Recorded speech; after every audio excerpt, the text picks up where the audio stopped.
Andrew Black was a fit 24-year-old working as a radio producer. The diagnosis of vCJD came out of the blue. Within a few months, he'd changed beyond recognition. The terrible course of this disease destroying his brain day by day.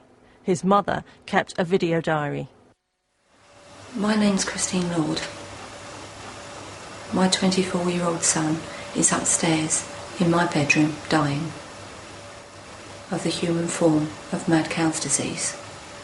I'm extremely angry that this tragedy has happened to my fit, young, handsome son. Andrew died a year ago this week.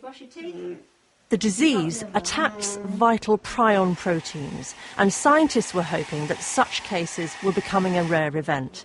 Now Christine's discovered something new and worrying. Scientists here at London's Prion unit study vCJD patients and are working on treatments.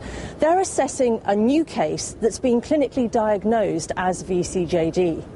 The implications of this new case are that twice as many of us could die of the disease. Professor Chris Higgins is the government's chief advisor on these diseases. He told Newsnight about the case. The individual has been diagnosed on a clinical basis only, and also because of the individual's age, it does look like it's more likely to be variant CJD than another form of prion disease. The diagnosis can only be officially confirmed with invasive tests such as brain biopsy. What worries the clinicians about this case is what they know about the patient's genes. There is a key gene linked to vCJD. We all have 2 copies of this gene, one from each parent. Each copy can be an M or a V. This means there are 3 distinct genetic groups: those who have 2 M's, MM, 42% of the population, MVs, 47%, and VVs, 11%.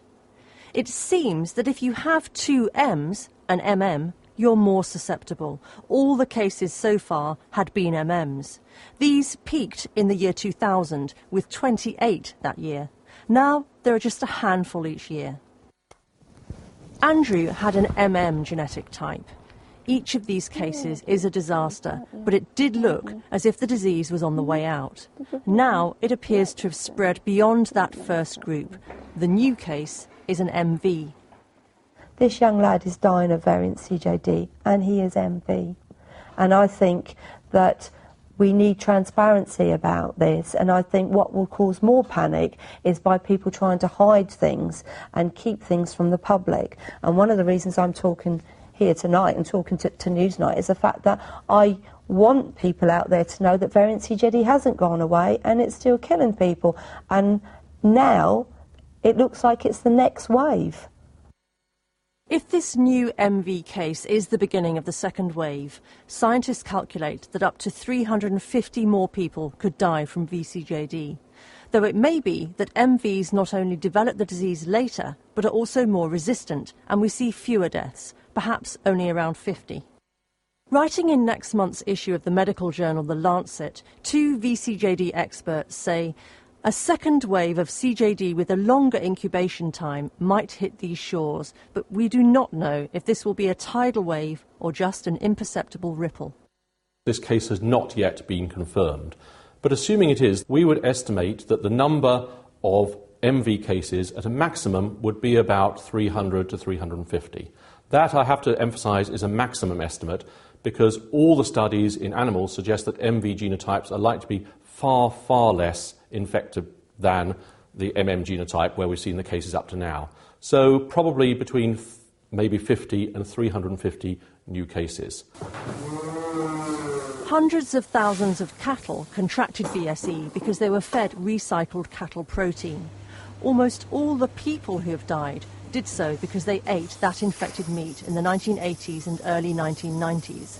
Government advisors say there's no risk from eating beef today.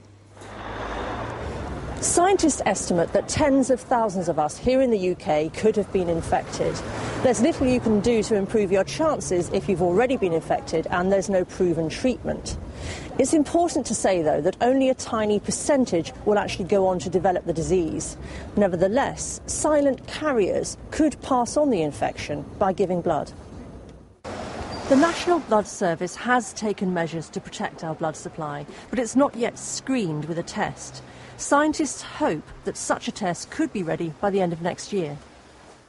Of course, we would all love a blood test, and whether it becomes available or not, a reliable one, is still rather unclear, but of course it would be great to have one.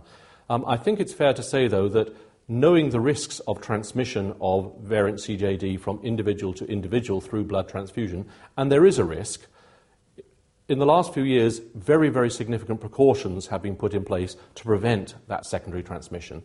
And given those precautions and the way they have worked to date, it does look like there's very unlikely, we can't say never, of course, but very unlikely to be transmission now between individuals through blood transfusion. But Christine Lord says the potential doubling of the numbers falling prey to vCJD means we must get a blood test in place as soon as we possibly can. She's going to Downing Street tomorrow to ask Gordon Brown to do more. It's very important to me because I don't want any mother in the country to go through nursing a child through variant CJD if it can be prevented. Blood, it definitely can be prevented. We have possibly a blood test within the next year that can be available. And while Christine wants to make sure no one else goes through what her family endured, she also wants to know more about the past. Tomorrow, she will ask the Prime Minister to release documents she believes name those who failed to keep our food supply safe. Her son's death, she says, was totally avoidable.